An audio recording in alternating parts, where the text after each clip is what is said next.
Good morning friends, welcome to study portal. Study portal पर हर exam की preparation कराई जाती है। KVS, DSSB, CTET, STET, all of the exams यहाँ पे तैयारी कराई जाती है। अगर आप अच्छे कंटेंट की नीड में हैं, अच्छे कंटेंट को अगर आप चाहते हैं, नोट्स अगर आपको ज़रूरत है तो आप इस नंबर पे कॉल करके ऑर्डर कर सकते हैं। My self Ritu, your psychology teacher, and आज हम पियाजे थ्योरी के बारे में पढ़ने के लिए जा रहे हैं। तो first of all cognitive development, पियाजे ने अपनी थ्योरी कोग्निटिव डेवलपमेंट पे दी है। कोग्निटिव डेवलपमेंट में 3 मेजर पार्ट्स आते हैं। कोग्निटिव डेवलपमेंट में हम पियाजे थ्योरी पढ़ेंगे, वाइगोट्स की पढ़ेंगे, and after that language development पढ़ेंगे। हम इन 3 टॉपिक्स को 1 बाय 1 स्टडी करेंगे। ओके, तो फर्स्ट टॉपिक हमारा है पियाजे थ्योरी। पियाजे जो थे वो स्विट्ज़रलैंड के रहने वाले थे, एंड जो पियाजे हैं उन्होंने बच्चों के ऊपर अपनी रिसर्च करी है। बहुत सारे साइकोलॉजिस्ट ऐसे हैं जिन्होंने, किसी ने मंकी पे, किसी ने कैट पे, किसी ने डॉग पे, जो कि हम पढ़ेंगे बाद में। फ़िलहाल हम पियाजे को पढ़ रहे हैं, लेकिन पियाजे ने चाइल्ड पे की है। तो जो चाइल्ड पे इन्होंने रिसर्च करी है, इस वजह से पियाजे को चाइल्ड साइकोलॉजी का फादर कहा जाता है। फर्स्ट क्वेश्चन हमारा यही होगा कि फादर ऑफ चाइल्ड साइकोलॉजी कौन है? पियाजे। अगर क्वेश्चन आता है तो हमारा आंसर होगा पियाजे। Okay, child psychology.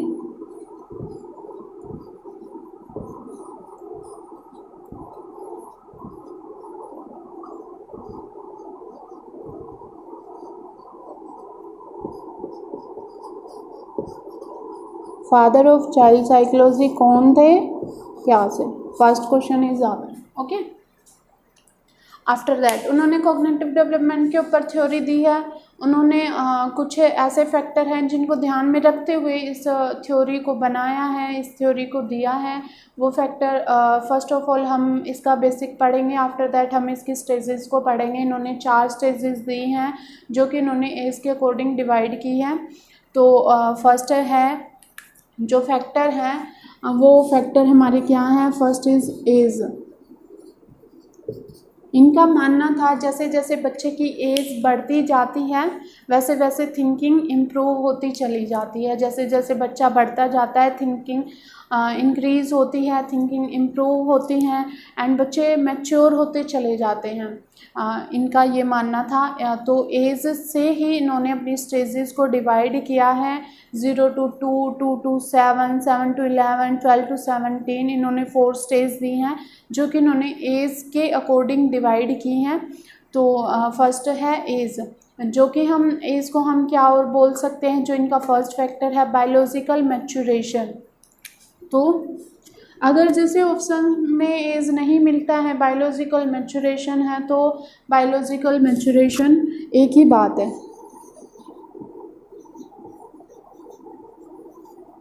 Biological maturation,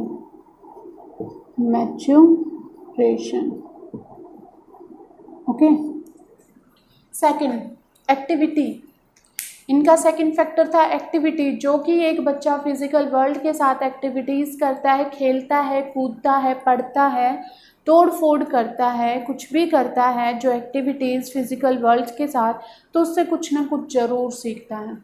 physical world से हमारा मीनिंग ये है, जो हमारे आसपास सराउंडिंग में चीज़ें हैं, फुटबॉल है, घर का सामान है, कुछ भी है जो बच्चे उनके साथ एक्टिविटीज़ करते हैं और सीखते हैं। तो सेकंड फैक्टर इसका है एक्टिविटी।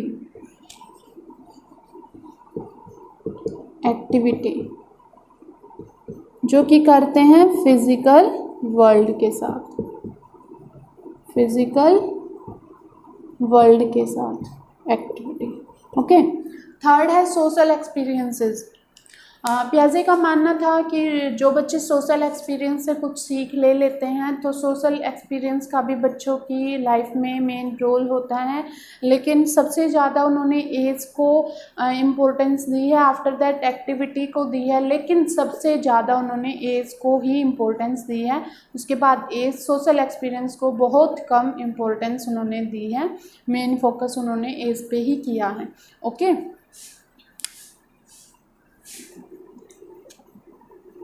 फर्स्ट ये हो गया, सेकंड ये हो गया, थर्ड हो गया social experience, social experiences. Okay, social experiences. Third हो गया बायोलॉजिकल मैचुरेशन। जो प्याजे थे, हर एक साइकोलॉजिस्ट का अपना अपना मानना होता है, कोई एनवायरनमेंट को ज़्यादा इम्पोर्टेंस देता है तो कोई हेरिडिटी को। ये हेरिडिटी को ज़्यादा मानते थे, हेरिडिटी पे ज़्यादा फोकस करते थे।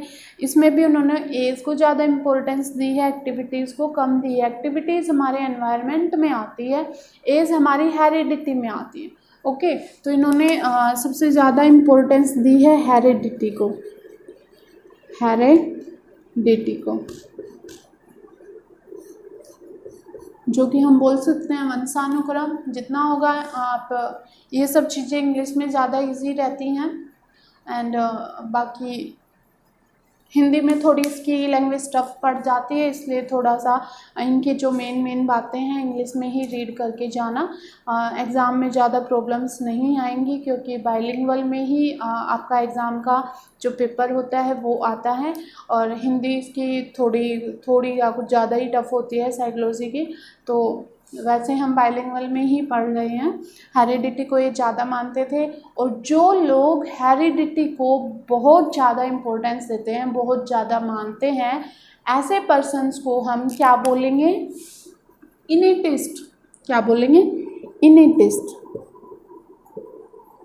इनेटिस्ट।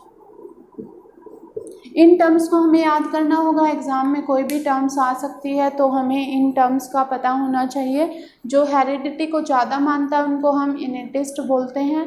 आफ्टर दैट हेरिडिटी को हम जेनेटिक भी बोल सकते हैं।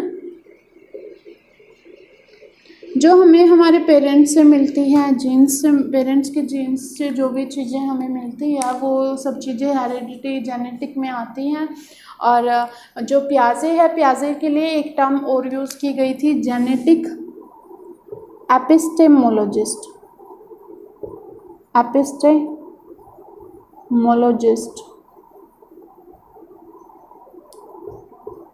ये प्याजे के लिए यूज़ किया गया था। फर्स्ट ऑफ ऑल हम देख लेते हैं एपिस्टेमोलॉजी क्या होता है।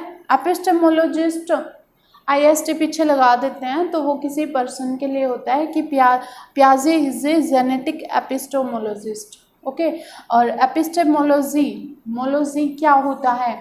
Study of knowledge. नॉलेज क्या है, नॉलेज कैसे बनती है, नॉलेज कैसे इंक्रीज होती है, नॉलेज कैसे इम्प्रूव होती है, उन सब की स्टडी एपिस्टेमोलॉजी कहलाती है। चूँकि प्याजे ने मतलब नॉलेज के ऊपर ही अपनी थ्योरी दी है। बच्चे का जो माइंड है, बच्चे की जो थिंकिंग है, कैसे इम्प्रूव होती है, कैसे इंक्रीज होती है, ये सब उन्होंने स्टडी किया है, रिसर्च किया है। इसलिए प्याजे को जेनेटिक एपिस्टेमोलॉजिस्ट कहा गया है। ओके, आफ्टर दैट हम इसकी प्रोसेस जान लेते हैं। एक बच्चा जो है वो कैसे सीखता है, बच्चा मतलब उसकी प्रोसेस क्या होती है सीखने की, तो वो जान लेते हैं। आफ्टर दैट हम इसकी स्टेजेस पे आ जाएंगे। उसके लिए प्याजे ने 2 टर्म्स यूज़ कर रखी हैं जो इसकी प्रोसेस है, डिसइक्विलिब्रियम एंड इक्विलिब्रियम। पढ़ लेते हैं।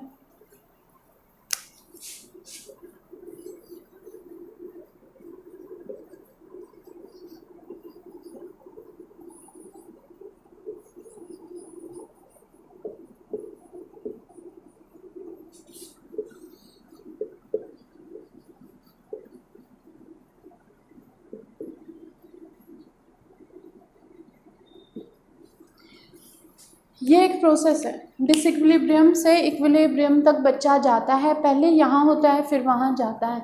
डिसइक्विलिब्रियम क्या होता है? जब बच्चा कंफ्यूज होता है, जब बच्चा कंफ्यूजन में होता है तो वो, इसका मतलब है डिसइक्विलिब्रियम की स्टेज में है। आफ्टर दैट जब बच्चा बैलेंस में होता है, जब वो अपनी थिंकिंग को लेकर बिल्कुल क्लियर होता है, तो वो इक्विलिब्रियम की स्टेज में होता है। ओके, और इस प्रोसेस को हम क्या बोलते हैं? इस प्रोसेस को हम बोलते हैं इक्विलिब्रेशन।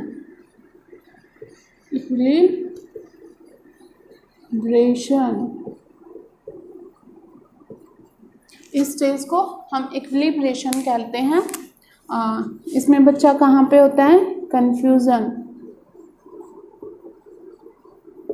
इसमें बच्चा कन्फ्यूज़न में होता है। इसमें बच्चे की थिंकिंग जो है बैलेंस में होती है। बच्चा अपनी थिंकिंग को लेके क्लियर होता है, बैलेंस में होती है। आफ्टर दैट जो इक्विलिब्रेशन है उसको 2 पार्ट्स में डिवाइड किया गया है।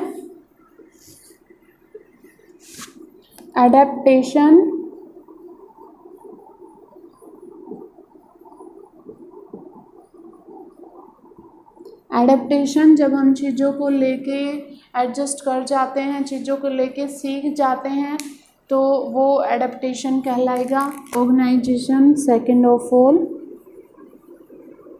ऑर्गेनाइजेशन। जब हम अपनी थिंकिंग को एक व्यवस्थित क्रम से लगा लेते हैं अपने माइंड में, स्टेप बाय स्टेप कोई भी प्रोसेस है कि पहले ये, आफ्टर दैट ये, आफ्टर दैट ये, तो वो ऑर्गेनाइजेशन में आ जाता है। अब भी लाइफ लॉन्ग यही प्रोसेस चलती है। जो सीखने की प्रोसेस होती है लाइफ लॉन्ग यही चलती है। पहले एडेप्टेशन होता है, आफ्टर दैट ऑर्गेनाइजेशन होता है। एडेप्टेशन में हम 2 चीज़ें, जो एडेप्टेशन है उसमें भी 2 टर्म्स हमें पढ़नी होगी। वो क्या है? एसिमिलेशन,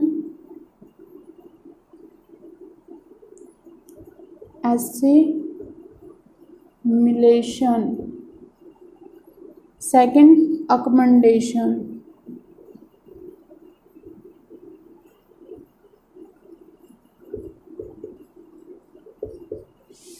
एसिमिलेशन और रिकमेंडेशन।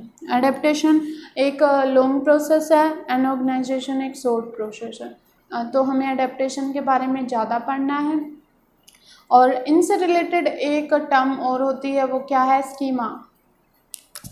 पहले हम स्कीमा को पढ़ लेते हैं, आफ्टर दैट हम इस प्रोसेस को पढ़ लेते हैं, क्योंकि स्कीमा इनसे इंटरलिंक है, तो पहले हमें स्कीमा को पढ़ना पड़ेगा।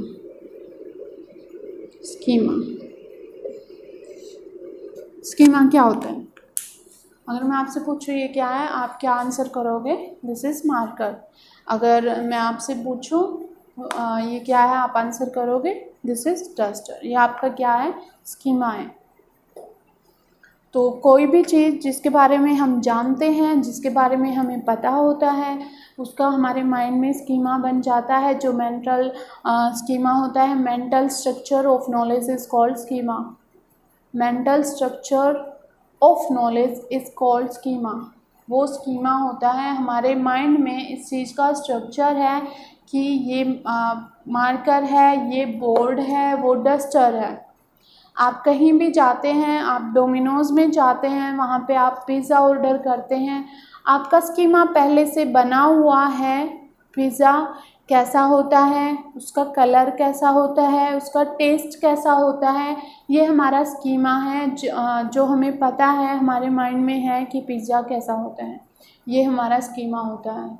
अगेन अगर आप किसी रेस्टोरेंट में चले जाते हैं, कोई भी नया नाम देखते हैं मेन्यू कार्ड में, तो कई बार ऐसा हम सबके साथ होता है कि चलो आज ये ट्राई करके देख लेते हैं क्या है।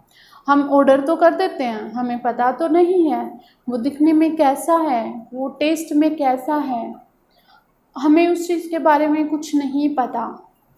तो इसका क्या मतलब है? उस चीज़ के बारे में हमारे पास कोई स्कीमा नहीं है। तो जिस चीज़ के बारे में हम जानते हैं, जिस चीज़ के बारे में हमें पता होता है, हमारे माइंड में उस चीज़ का स्कीमा बन जाता है, उस चीज़ का स्ट्रक्चर बन जाता है, तो वो स्कीमा कहलाता है। आई होप आपको समझ आ गया होगा स्कीमा क्या होता है।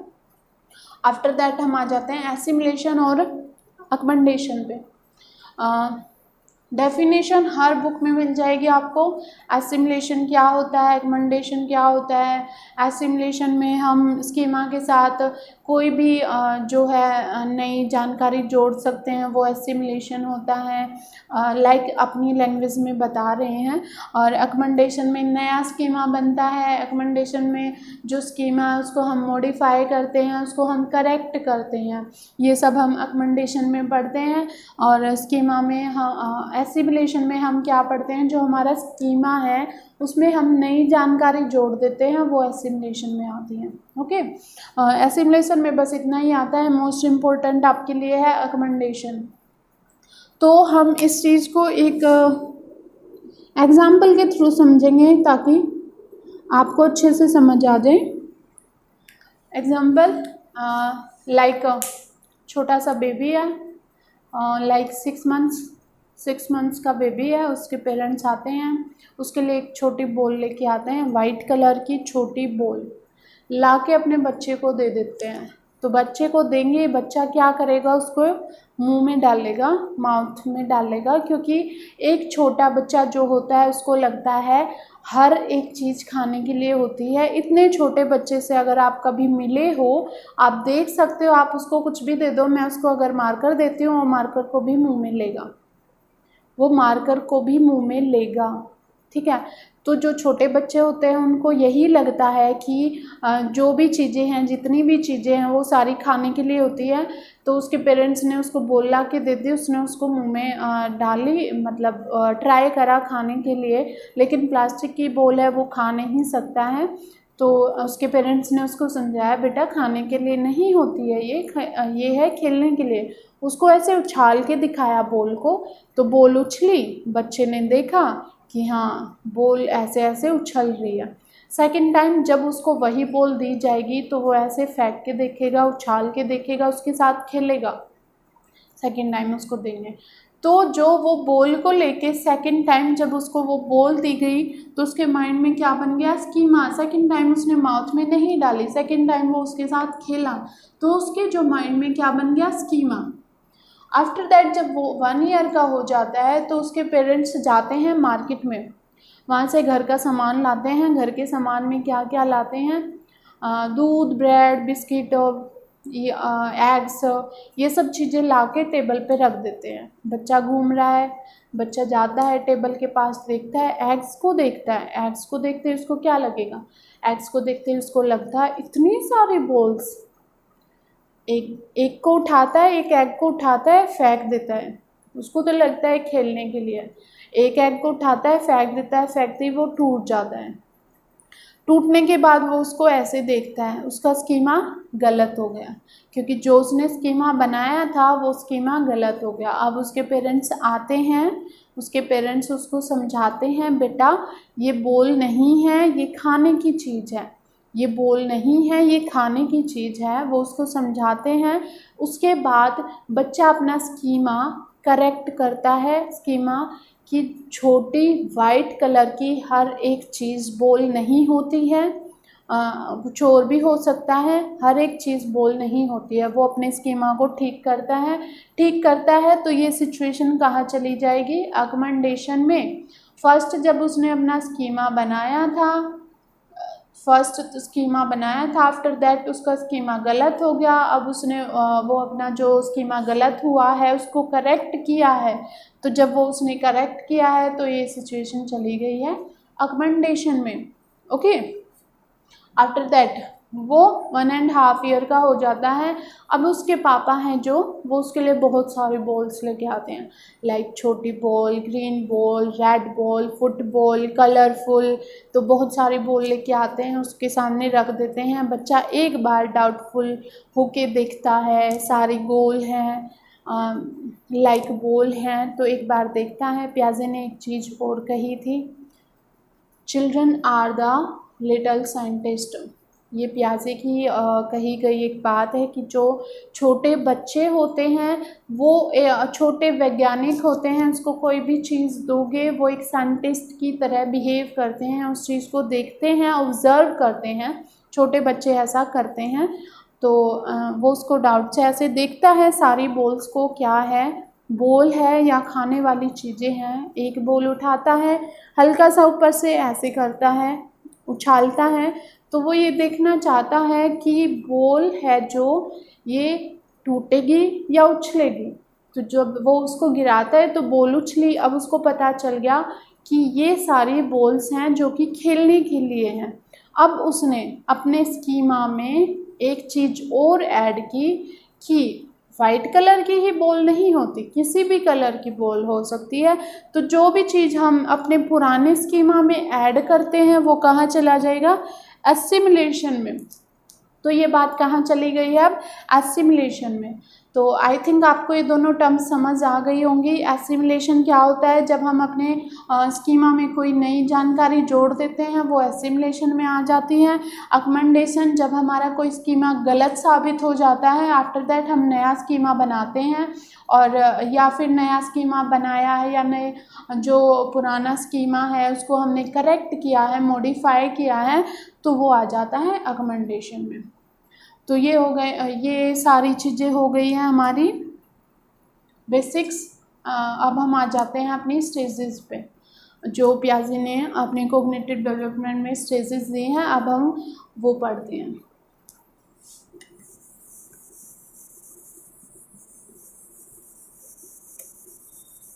जो पियाजे हैं, जो उसने अपनी स्टेजेस दी हैं, वो स्टेजेस दी हैं 4, जो कि एज के अकॉर्डिंग डिवाइड की है, जैसा कि पहले भी बताया था।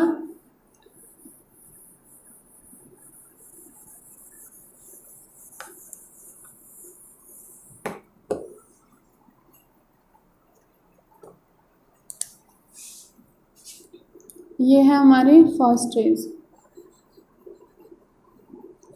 Sensory motor stage, 0 to 2 years.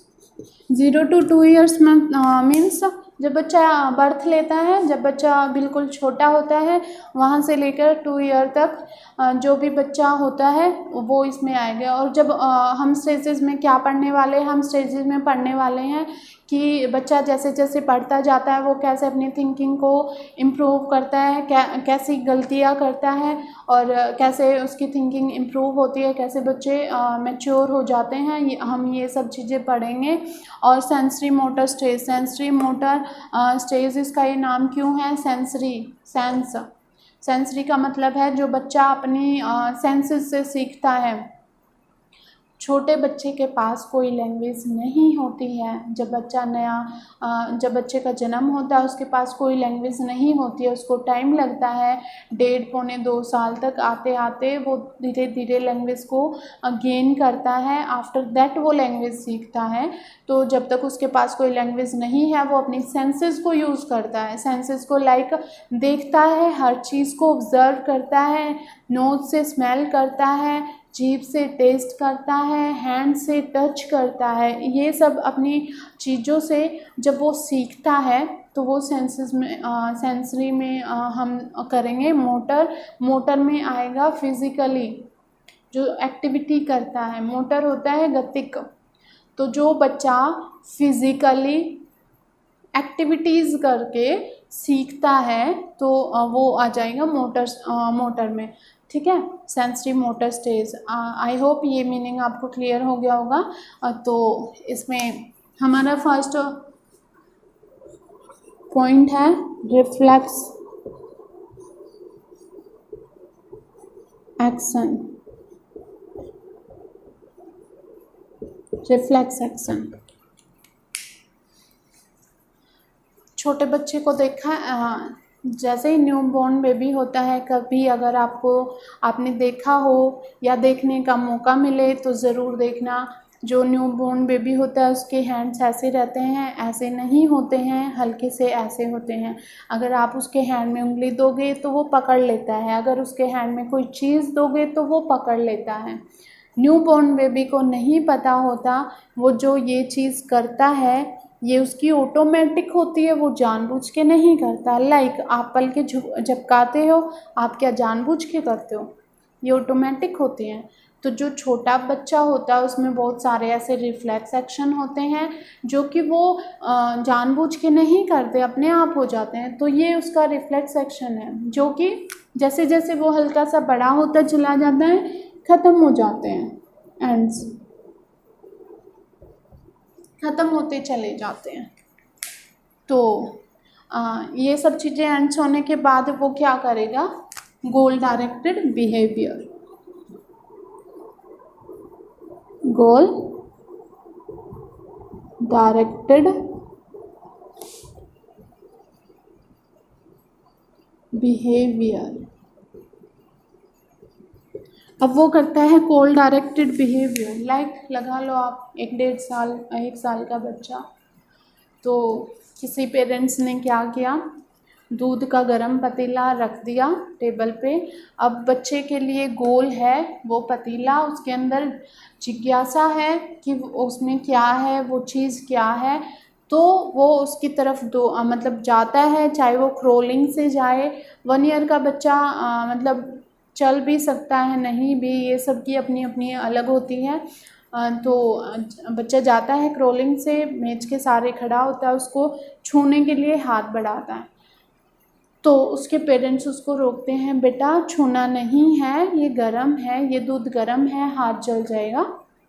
लेकिन बच्चे के पास कोई लैंग्वेज तो है नहीं, तो बच्चा उसको छूता है, तो उसको वो हॉट लगती है, गरम लगती है, क्योंकि उसमें गरम दूध है, तो उसको गरम लगता है, एकदम से पीछे हाथ कर लेता है। आफ्टर दैट उसको समझ आती है इसको छूना नहीं था क्योंकि ये गरम था। तो वो अपने बिहेवियर से ये चीज़ें सीखता है कि क्या चीज़ कहाँ पे क्या करनी है, क्या नहीं करनी है, वो अपने बिहेवियर से सीखता है, बताने से नहीं सीखता क्योंकि उसके पास कोई लैंग्वेज नहीं है।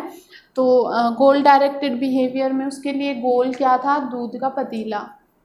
वो इन सब चीज़ों के लिए हमेशा क्यूरियोसिटी रहती है उसके अंदर, क्या कि अब ये चीज़ करनी है। उसके सामने कोई भी नई चीज़ लेके आओगे, कोई भी नई चीज़ लाओगे, तो उसको ये रहेगा ये क्या चीज़ है, कैसी नहीं है, बच्चा उस चीज़ को ज़रूर छेड़ेगा। ओके, तो ये हो गया हमारा गोल डायरेक्टेड बिहेवियर। नेक्स्ट है हमारा डेफर्ड इमिटेशन। इमिटेशन क्या होता है, नकल उतारना।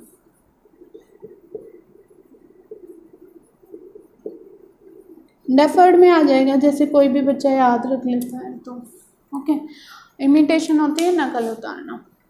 आप छोटे बच्चे के सामने कोई टॉय लाते हो, उसको चला के दिखाते हो, बच्चा उस चीज़ को याद रख लेता है।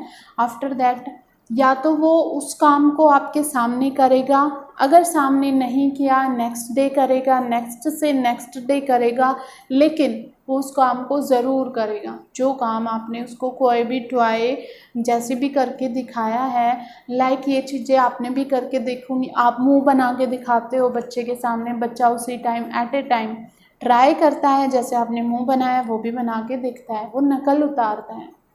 और बच्चे नकल उतार के ही तो सीखते हैं, बच्चे इमिटेशन करके ही सीखते हैं।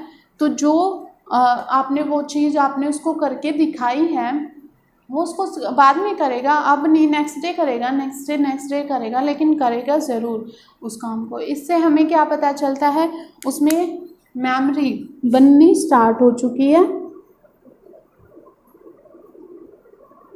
अब उसमें मेमोरी बननी स्टार्ट हो चुकी है, तभी तो वो 1 दिन 2 दिन 3 दिन 4 दिन बाद वो करके देखता है। तो डेफर्ड इमिटेशन से हमें पता चलता है बच्चे में मेमोरी बनना स्टार्ट हो चुकी है।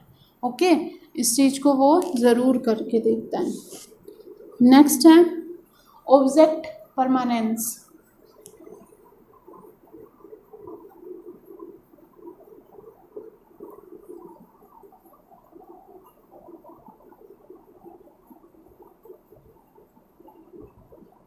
ऑब्जेक्ट परमानेंस, छोटा बच्चा है, उसके सामने कोई चीज़ आप ला के रख देते हो, फिर हटा देते हो, बिल्कुल छोटा बच्चा, तो उसको क्या लगता है, जब तक उसके सामने रहेगी कि हाँ ये चीज़ है, जब उसके सामने से वो चीज़ हट जाती है तो उसको लगता है वो ऐसी कोई चीज़ नहीं है दुनिया में।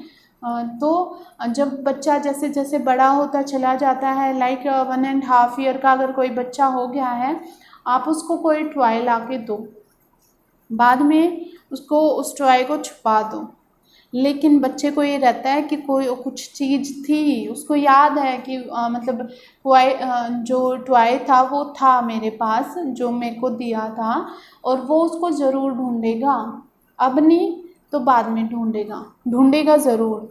तो जो टॉय है, अगर आपने छुपा दिया है, कोई दूसरा टॉय दिया है, लेकिन वो पिछले टॉय को ज़रूर ढूंढेगा कि टॉय है आपने मेरे को दिखाया था, है उसके पास लैंग्वेज नहीं है लेकिन वो ढूंढ के दिखाता है, जैसे ढूंढने की ट्राई करता है, तो इसका क्या मतलब है, जो उसकी ऑब्जेक्ट हैं जो हम उसको दिखा रहे हैं, छुपा रहे हैं, अब वो परमानेंट हो चुकी हैं, उसके माइंड में रहती है, हाँ ऐसी कोई चीज़ थी जो कि छुपा दी गई है।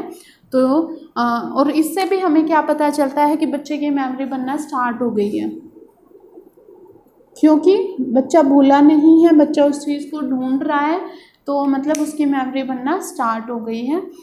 तो सेंसरी मोटर स्टेज में हम ये 4 चीज़ें पढ़ते हैं। फर्स्ट रिफ्लेक्स एक्शन एंड हो जाते हैं। रिफ्लेक्स एक्शन एक ऐसा एक्शन है जैसे पलकें झपकना, जो मरने के बाद ही ख़त्म होती है, तब तक ख़त्म नहीं होती है रिफ्लेक्स एक्शन। ये आज भी हमारे साथ है, बाकी जो एक्शंस होते हैं वो धीरे धीरे उसी टाइम ख़त्म हो जाती है, इसी स्टेज में ख़त्म हो जाती है। After that goal directed behaviour करता है बच्चा, कोई भी चीज़ है उसके सामने जिज्ञासा रहती है, उसके लिए ये चीज़ गोल हो जाता है। जैसे अभी दूध का पतीला हमने एक एग्जांपल लिया था, तो उसके लिए गोल था दूध का पतीला, ओके, ऐसा वो बिहेवियर करता है। नेक्स्ट है डेफर्ड इमिटेशन। डेफर्ड इमिटेशन में बच्चा नकल उतारता है, नकल उतार के ही बच्चा सीखता है। नेक्स्ट है ऑब्जेक्ट परमानेंस। बच्चे में ऑब्जेक्ट परमानेंट हो जाते हैं, जो मेमोरी है उसमें याद रहती है कि पहले वो चीज़ थी, तो ढूंढने की ट्राई करके दिखाता है कि ऑब्जेक्ट परमानेंस हो गया है। और ये जो 2 इसके पॉइंट है, इससे हमें पता चलता है कि बच्चे में मेमोरी बन चुकी है, मेमोरी बनना स्टार्ट हो चुकी है, इससे हमें ये चीज़ पता चलते हैं। चलो अब इसकी पियाजे की सेकेंड स्टेज पढ़ते हैं।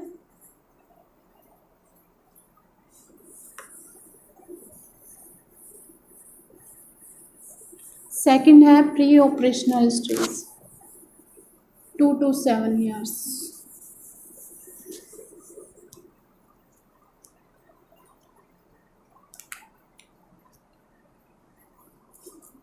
सेकंड है pre operational stage,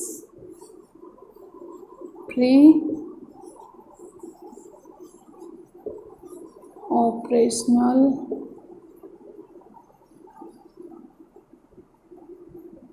stage,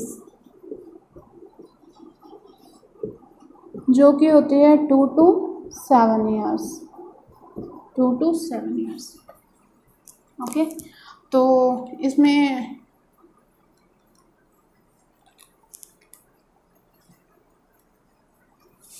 to to 7 years, इसमें क्या प्रॉब्लम्स आती हैं हम वो पढ़ने वाले हैं। ट्रांसडक्टिव रीजनिंग,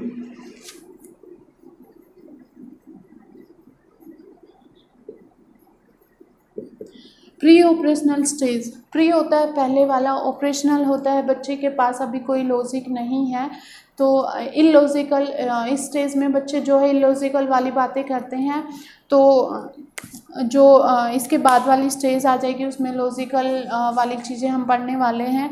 तो इसमें फर्स्ट है ट्रांसडक्टिव रीजनिंग। उनकी जो रीजनिंग है वो इलॉजिकल है, अगर आप उनसे कुछ भी कोई भी क्वेश्चन पूछते हैं तो उसका आंसर वो पटांग तरीके से देते हैं, आप सब जानते हैं। 2 to 4 ईयर तक आप किसी से भी कोई क्वेश्चन पूछ के देखना, अगर उसको उसके आंसर का नहीं पता है वो अपनी मन मर्जी से कोई भी आंसर दे देते हैं जिसका कोई लॉजिक नहीं होता है। लाइक बारिश क्यों आ रही है, तो कोई भी बच्चा कुछ भी आंसर दे सकता है, धूप नहीं है इसलिए बारिश आ रही है, इसमें इसका कोई लॉजिक नहीं है। तो इलॉजिकल तरीके से वो अपने आंसर्स को देते हैं, जो कि ट्रांसडक्टिव रीजनिंग में आ जाते हैं। आफ्टर दैट अब इसकी हम कमियां पढ़ लेते हैं। एनिमिज्म,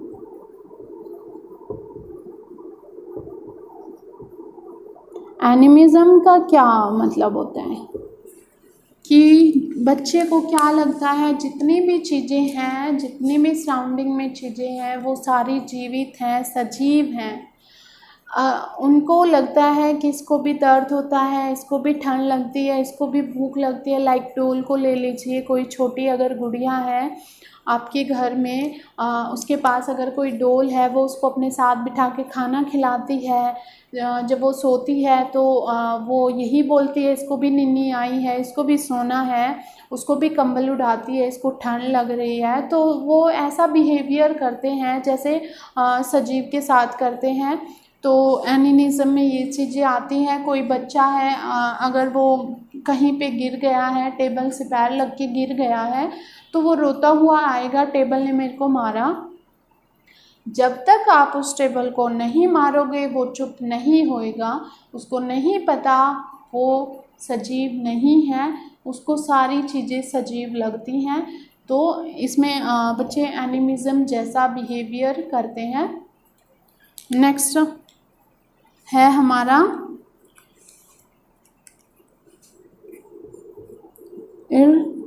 इररिवर्सिबिलिटी।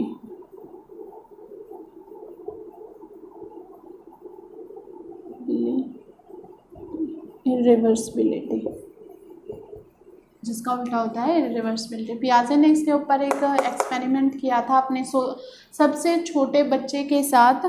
इस पे इस पॉइंट के ऊपर एक एक्सपेरिमेंट किया था। वो एक्सपेरिमेंट क्या था हम जान लेते हैं। यहाँ पे उनका हाउस है, यहाँ पे उनका स्कूल है। स्कूल ज़्यादा दूर नहीं था उस बच्चे का। यहाँ हाउस है, यहाँ स्कूल है। पियाजे ने क्या किया, अपने बच्चे को जान के लेट करा दिया, जानबूझ के लेट करा दिया। बसेस लगवा रखी थी, बेशक स्कूल पास में था, बसेस इसलिए लगवाते थे ज़्यादा छोटे बच्चे हैं तो उनके लिए सेफ़ नहीं है पैदल जाना, तो बसेस लगवा रखी थी। जानबूझ के लेट करा दिया, बस निकल गई। अब पियाजे ने कहा चलो हम पैदल चलते हैं स्कूल तक, स्कूल पास में है। बच्चा और पियाजे उसके फादर दोनों साथ जा रहे हैं। यहाँ से घर से चले और स्कूल पहुँच गए यहाँ पे।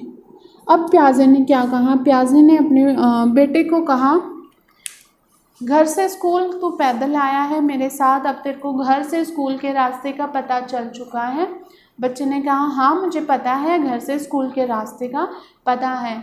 तो पियाजे ने कहा जब स्कूल से छुट्टी होएगी तू स्कूल से घर वापस आ जाइयो। तो बच्चे का आंसर था मेरे को घर से स्कूल के रास्ते का तो पता है, लेकिन स्कूल से घर के रास्ते का नहीं पता। बच्चा उस रास्ते को अलग समझ रहा है। बच्चा उस चीज़ को उल्टा करना नहीं जानता कि जिस रास्ते से वो आया था वो उसी रास्ते से वापस कैसे जा सकता है। तो ये उसका आंसर था, ये उसका जो आंसर था। ये उसने अपने मतलब सबसे छोटे बच्चे के साथ उसने ये एक्सपेरिमेंट किया है। नेक्स्ट पॉइंट है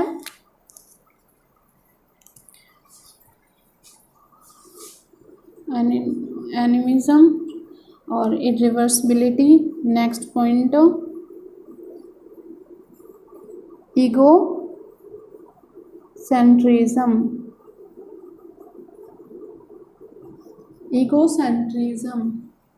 ईगोसेंट्रिज्म में क्या आएगा, बच्चे ईगोसेंट्रिक होते हैं। बच्चों को लगता है जो मैं सोचता हूँ वैसा ही आप सोचते हो। बच्चे को लगता है जो मुझे पसंद है वही आपको पसंद है। बच्चे को लगता है जो चीज़ मेरे को नहीं अच्छी लगती वो आपको भी नहीं अच्छी लगती।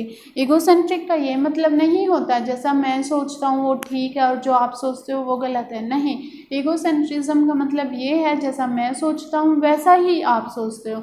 जो मुझे पसंद है वही आपको पसंद है। अगर मुझे चॉकलेट फ्लेवर वाली आइसक्रीम पसंद है तो आपको क्या, सबको चॉकलेट वाली आइसक्रीम वाली फ्लेवर मतलब पसंद है।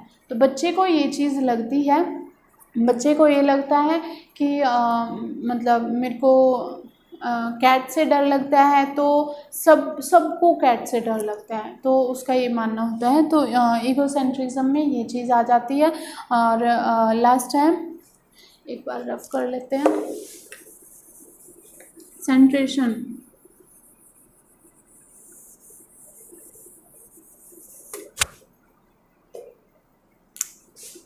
Next point is सेंट्रेशन।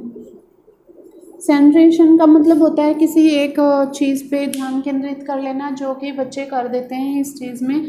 2 to 7 year में बच्चे सिर्फ एक चीज़ पे अपना पूरा 100% फोकस कर देते हैं और जो जितनी चीज़ें होती हैं उनको इग्नोर कर देते हैं। And lack of conservation.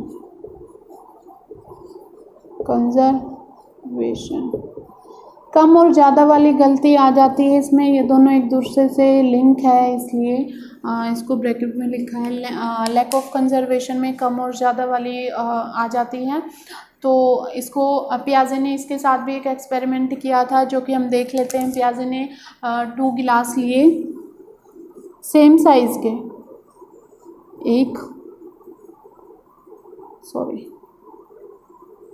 ये दोनों सेम साइज़ के गिलास हैं, पानी भर दिया सेम दोनों में। और ये जो एक्सपेरिमेंट था ये उसने बच्चे के सामने किया है। आफ्टर दैट वो एक और गिलास लेके आया किचन से खाली,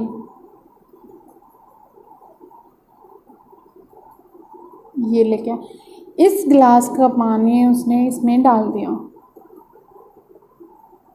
चूँकि ये गिलास लंबा है, चौड़ा नहीं है, तो इसका पानी यहाँ तक आ चुका है। आफ्टर दैट उसने इस गिलास को हटा दिया वहाँ से, बच्चे के सामने से। ये सारी प्रोसेस उसने बच्चे के सामने ही की है। आफ्टर दैट उसने बच्चे से पूछा, बेटा कौन से गिलास में ज़्यादा पानी है? तो बच्चे का आंसर था इस गिलास में। बच्चे ने ऐसा आंसर क्यों किया? क्योंकि बच्चे को सिर्फ ये दिखा, ये बड़ा गिलास है, ये छोटा गिलास है, बड़ा गिलास भरा हुआ है तो बड़े गिलास में ज़्यादा पानी है। उसने किस चीज़ पे फोकस किया? उसने फोकस किया इसकी लेंथ पे, जबकि जो इसकी विड्थ थी उसको इग्नोर कर दिया। उसने इस चीज़ पे ज़्यादा फोकस किया। तो बच्चे का आंसर ये था। एक और एग्जांपल से हम समझ लेते हैं इस चीज़ को। एक धागा लिया गया, ये धागा है, एक और ले लिया धागा, इसमें हम मोती डाल देते हैं। 1 2 3 4 5 7 मोती ऊपर वाले में है। 1 2 3 4 5 6 7 ही नीचे वाले में। ओके, दिख रहा है ध्यान से? 7 नीचे वाले में है और 7 ही ऊपर वाले में है। और बच्चे से पूछा गया, बच्चे कौन से में ज़्यादा मोती डाले गए हैं? तो बच्चे का आंसर क्या था? बच्चे का आंसर था ऊपर वाले में। ऊपर वाले में फैले हुए हैं तो उसको ज़्यादा लग रहे थे, नीचे वाले में सारे पास पास हैं तो उसको कम दिख रहे थे। तो बच्चे का आंसर था ऊपर वाले में। तो ये थी हमारी पियाजे की थ्योरी। पियाजे की थ्योरी की आज हमने 2 स्टेजेस कवर की हैं। बाकी की 2 स्टेजेस कंक्लूज़न हम नेक्स्ट वीडियो में कवर करेंगे। तो इस वाली वीडियो में हमने पढ़ा है इस वाली स्टेज में एनिमिज़म, इरिवर्सिबिलिटी, ईगोसेंट्रिज्म और लैक ऑफ कंजर्वेशन। एनिमिज़म में वो हर एक चीज़ को सजीव की तरह बिहेव करता है। इरिवर्सिबिलिटी में काम सीधा कर सकता है। अगर किसी बच्चे को हम सीधा काम करना सिखा सकते हैं, लाइक घर से वो स्कूल लेके गया तो वो उसका ठीक रिवर्स नहीं कर सकता है। इस स्टेज में वो बच्चा उसका ठीक रिवर्स नहीं कर पाएगा। नेक्स्ट ईगोसेंट्रिज्म, बच्चे को लगता है जो मैं सोचता हूँ वही आप सोचते हो, जो मेरे को पसंद है वही आपको पसंद है, जो मेरे को पसंद नहीं है वो आपको पसंद नहीं है।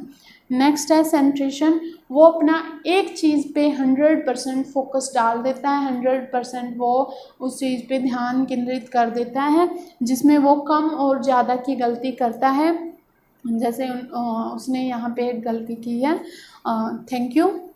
बाकी हम नेक्स्ट वीडियो में पढ़ेंगे। नेक्स्ट वीडियो में हम इसकी बाकी की 2 स्टेजेस कवर करेंगे और जो कंक्लूज़न है, मोरल वाली थ्योरी है, हम सेकंड वीडियो में हम इसको कंप्लीट करेंगे। Okay, thank you.